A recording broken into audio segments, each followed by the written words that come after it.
You remember this question of voter fraud? It's come up because of President Trump. Let me just take you back and remind you.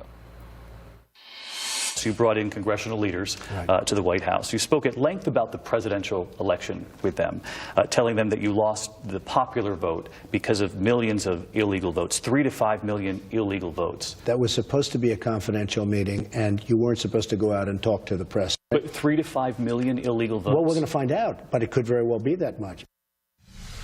That has been entirely unfounded. Myrna Perez with me, leads the Voter Rights and Elections Project at the Brennan Center for Justice. She is back. Thank you so much for coming in. Glad to be here. Thank you. Happy 4th of July. Thank you. You too. Explain to me what the President's Commission can actually collect. What's okay? Well, part of the problem is that the whole structure behind the commission is one that is dubious, and people are very skeptical of it. It was created basically to justify the presidential's outlandish claims that massive voter fraud exists. Evidence, right, when there's no evidence. And he staffed it with like a who's who of vote suppressors.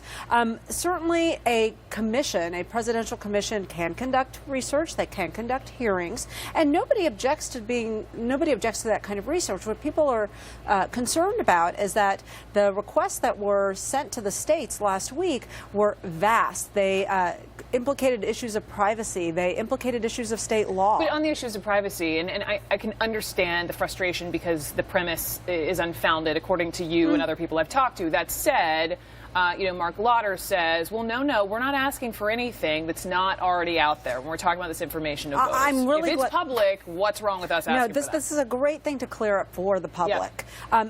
Every state allows some sort of way of inspecting their voter rolls, but most states have limits on what information you can get, how you can get it, how you can use it, whether or not you can distribute it to other people. And once a state passes this data over to this commission that then has to make everything publicly available, they can't enforce their own state laws. So one very concrete example is if you had a law in your state that said you can't use the information for commercial use, once they give it to the commission, what's to stop a company from looking at it and sending promotional material, everyone? It's different. Sure, and therein lies some of the frustration. I remember when the story first came out, I think it was last week, and you had a lot of these Democratic, governors are really secretaries of state saying this isn't okay, I'm not giving you my information. I remember Terry McAuliffe of Georgia, Democrat, Virginia, last week wrote, I have no intention of honoring this request. Virginia conducts fair, honest, and democratic elections, and there is no evidence of significant voter fraud in Virginia.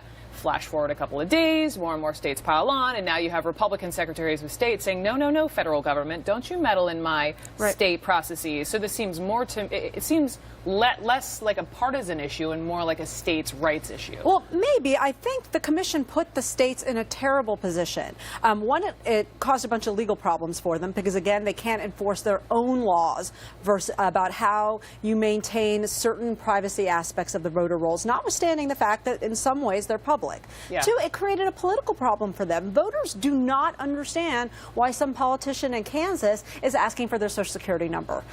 They know that the voter rolls can be inspected, but this feels funny. It feels invasive. All the military members that are suddenly getting identified as military members and having their addresses. And so to put that on these states is putting them in an untenable position. No, I know. And I just can hear the White House saying he's not just some politician in Kansas, he's Chris Kobach, and we're trying to make sure that there is no voter fraud in elections. Just that is what they would say. Myrna, thank you so much. We'll stay on it and we'll see what happens. If 44 is saying no, does this even happen? We don't even know yet. Thank you very much.